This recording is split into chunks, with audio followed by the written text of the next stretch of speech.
Hi everyone, I'm Rowly Bourne, I'm the founder of Resonance, and if you didn't take the positivity out of what Amy was saying, then you're going to love my doom and gloom story.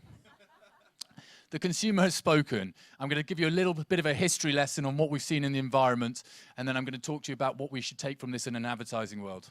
So what has the consumer told us? Well, one thing's for certain, whether it's politics, economics, whether it is advertising, they're not happy with the status quo, and they're asking for change.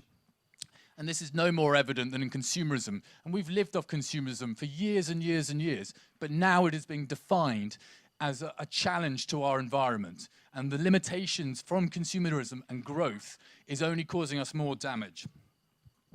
We all know Greta, but it is fascinating through the power of social media that she is able to get young and old, rich and poor, to unite together to define what the few should be doing and demand change.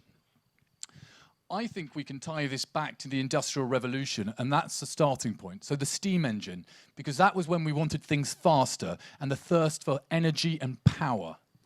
And these caused us to want growth at any cost. And our economics and our society is built on growth. Governments are defined on GDP. It's all about growth. It's only in the last 10 years with things like the Deepwater Horizon disaster that we've started to question growth at any cost. So, why the hell am I telling you anything about this? We're all advertisers, right? Well, we like an analogy in advertising. When I started, it was that programmatic was the equivalent of high-frequency trading in stocks and shares. And now, data is the new oil.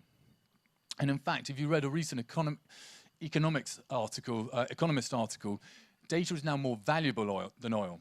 So let's look into this analogy. Let's really deep dive in. First and foremost, we are already seeing rebellions across brands, and a recent WAC report shows that 2/3 of consumers that stop using a brand because of a negative sentiment or news headline will never return. So this is actually costing us, for our ad dollars are coming to waste.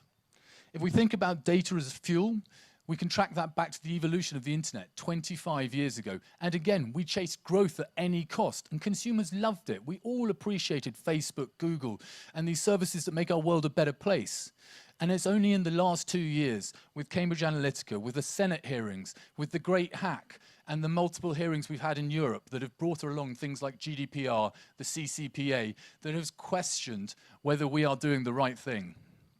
So, before data truly becomes the new oil and gets banned from our use, how do we make it more sustainable? I think it's really easy. Think what we've been doing in the plastics. Brands have taken a lead before regulation has come into place. You've got people like Nike who are recycling plastic to make shoes. You've got Sky, the media company, removing plastic from the oceans. You've got FMCGs making a move to reduce the amount of plastic. These actions matter more. So when it comes to data, when it comes to the GDPR, CCPA, don't wait for the regulators to set precedents and respond. Start thinking what you can do now. Think what consumers would think is an acceptable use of their data. We've already been judged, and we've been judged badly for the way we treated the physical environment. In 10 years' time, we will be judged for how we treat our digital internet, and at the moment, it's not looking great, so we need to move before it's too late. Thank you.